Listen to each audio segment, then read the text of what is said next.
Oke, bismillahirrahmanirrahim. Assalamualaikum warahmatullahi wabarakatuh. Alhamdulillahirabbil alamin. Wa bihi nasta'inu ala umurid dunya waddin. Wassalatu wassalamu ala asyrafil anbiya'i wal mursalin, nabiyyina wa maulana Muhammadin wa ala alihi wa sahbihi ajma'in. Amma ba'du.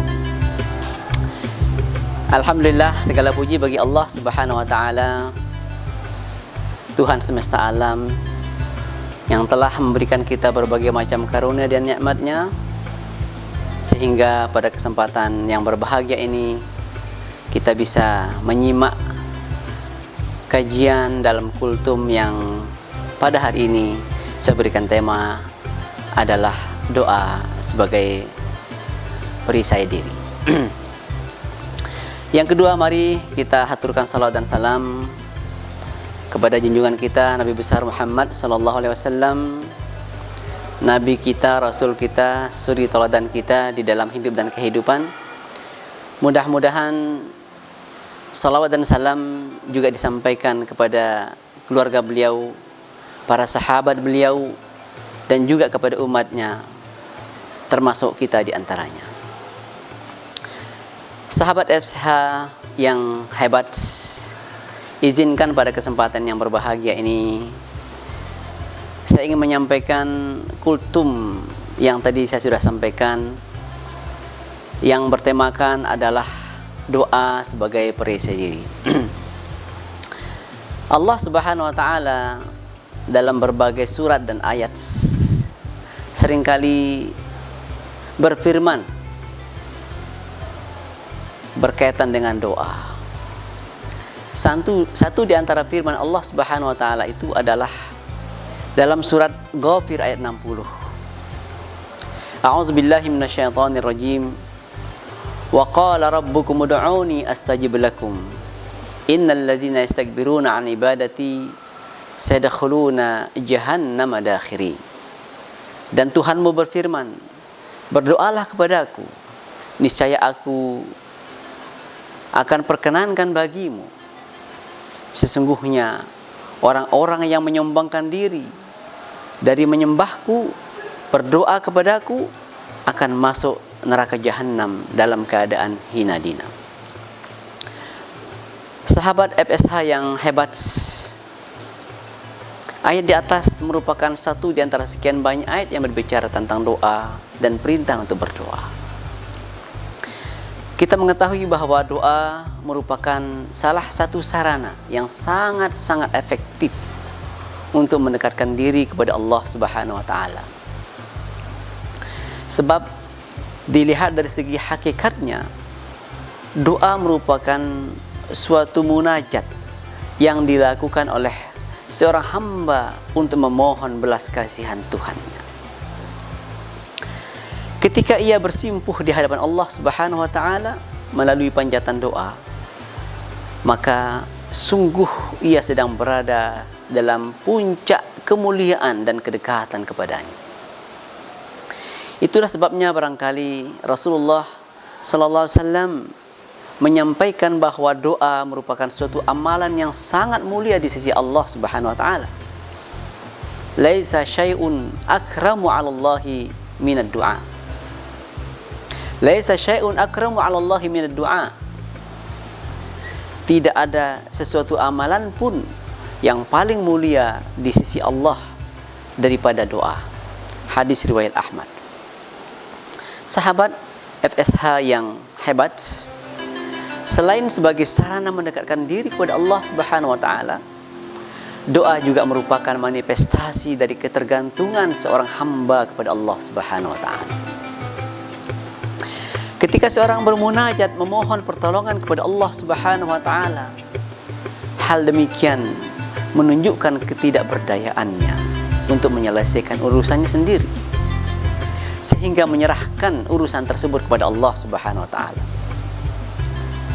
Karenanya doa merupakan satu ibadah sebagaimana yang disabdakan oleh Rasulullah sallallahu alaihi wasallam, ad-du'a'u huwal ibadah. Doa adalah ibadah. Hadis riwayat Al-Imam At-Tirmizi. Yaitu ibadah dalam pengertian ketundukan, penyerahan diri dan kepasrahan diri kepada Allah Subhanahu wa taala. Sahabat FSH yang hebat, sebagai sarana munajat kepada Allah Subhanahu wa taala, doa mempunyai banyak manfaat yang dapat dirasakan faedah oleh pembacanya. Satu di antara manfaat dan faedah doa itu adalah ia merupakan perisai diri. Perisai artinya adalah sebagai sebuah alat pelindung, sebagai sebuah alat penjagaan diri yang merupakan bisa menghindarkan diri, menghindarkan seseorang dari segala bentuk gangguan. Perisai itu sendiri dapat melindungi pemakainya jika digunakan dengan sebaik mungkin sesuai dengan prosedur dan aturan yang ditetapkan oleh pembuatnya. Demikian halnya doa. Hadirin dan maka Allah SWT, ia akan memberikan manfaat perlindungan secara maksimal bagi pembacanya jika ia benar-benar patuh, jika ia benar-benar mendoa dengan sungguh-sungguh kepada Allah Subhanahu wa taala dengan penuh keyakinan bahwa ia pasti dilindungi oleh Allah Subhanahu wa taala. Dalam kaitan ini Rasulullah SAW mengingatkan, berdoalah dengan penuh keyakinan, doamu pasti dijawab oleh Allah Subhanahu wa taala. Hadis riwayat At-Tirmizi dan Ahmad. Sahabat FSH yang hebat, fungsi doa sebagai sarana pertahanan diri dijelaskan oleh Rasulullah sallallahu alaihi wasallam dalam salah satu hadisnya, yaitu ad-du'a'u silahul mu'min wa imaduddin wa nurus samawati wal ard. Doa adalah senjata orang mukmin, tiang agama dan cahaya langit dan bumi. Sahabat FSH yang hebat, oleh karena itu kita sebagai seorang muslim sangat-sangat dianjurkan agar terus memperbanyak doa dalam kondisi apapun. Tidak harus menunggu adanya ancaman. Dalam kondisi aman, dalam kondisi tidak aman, kita sangat dianjurkan untuk memperbanyak doa kepada Allah Subhanahu wa taala. Justru memperbanyak doa dalam kondisi aman. Dalam kondisi aman kita memperbanyak doa, itu mempercepat diijabahnya Allah SWT doa kita dalam kondisi ketika kita tidak aman atau dalam kondisi terancam. Sahabat FSH yang hebat, banyak doa yang diajarkan oleh Rasulullah SAW sebagai perlindungan diri dari berbagai macam ancaman, baik ancaman yang bersifat tampak maupun ancaman yang tidak tampak. Kalau kita berbicara ancaman yang terjadi, tidak selalu yang bersifat tampak, bahkan ancaman yang tidak tampak pun juga seringkali terjadi. Nah, di antara doa yang diajarkan oleh Rasulullah SAW adalah Bismillahilladzi la yadurru ma'asmihi syai'un fil ardi wala fis sama'i wa huwas sami'ul alim. Bismillahilladzi la yadurru ma'asmihi syai'un fil ardi wala fis sama'i wa huwas sami'ul alim. Dengan nama Allah yang bersama namanya tiada sesuatu apapun yang dapat berbahaya di bumi dan di langit, dan Dia Maha mendengar dan Maha mengetahui. Dalam kaitan manfaat membaca doa ini, Rasulullah SAW menyampaikan bahwa siapa yang singgah di suatu tempat, ya, lalu membaca doa ini, baca doa yang barusan kita bacakan, Nabi mengatakan maka tidak ada sesuatu apapun yang dapat membahayakannya sampai ia meninggalkan tempat itu. Subhanallah, ya. Kalimat tidak ada sesuatu apapun yang membahayakannya ini bisa dimaknai sebagai gangguan yang tampak maupun yang tidak tampak. Gangguan yang tampak misalnya gangguan dari orang yang ingin jahil, yang ingin usil kepada kita, yang ingin mencelakakan kita. Atau gangguan tidak tampak, bisa dari gangguan makhluk halus, gangguan jin, gangguan setan, gendruwo dan lain-lain istilahnya, ya. Jadi doa sangat bermanfaat dalam kehidupan kita, menjaga diri kita sebagai perlindungan dalam kehidupan kita, perlindungan dari kejahatan yang tampak maupun yang tidak tampak. Banyak doa yang diajarkan yang lainnya. Misalnya yang lain adalah a'udzu bikalimatillahi tammati min syarri ma khalaq. A'udzu bikalimatillahi tammati min syarri ma khalaq. Aku berlindung dengan kalimat Allah yang maha sempurna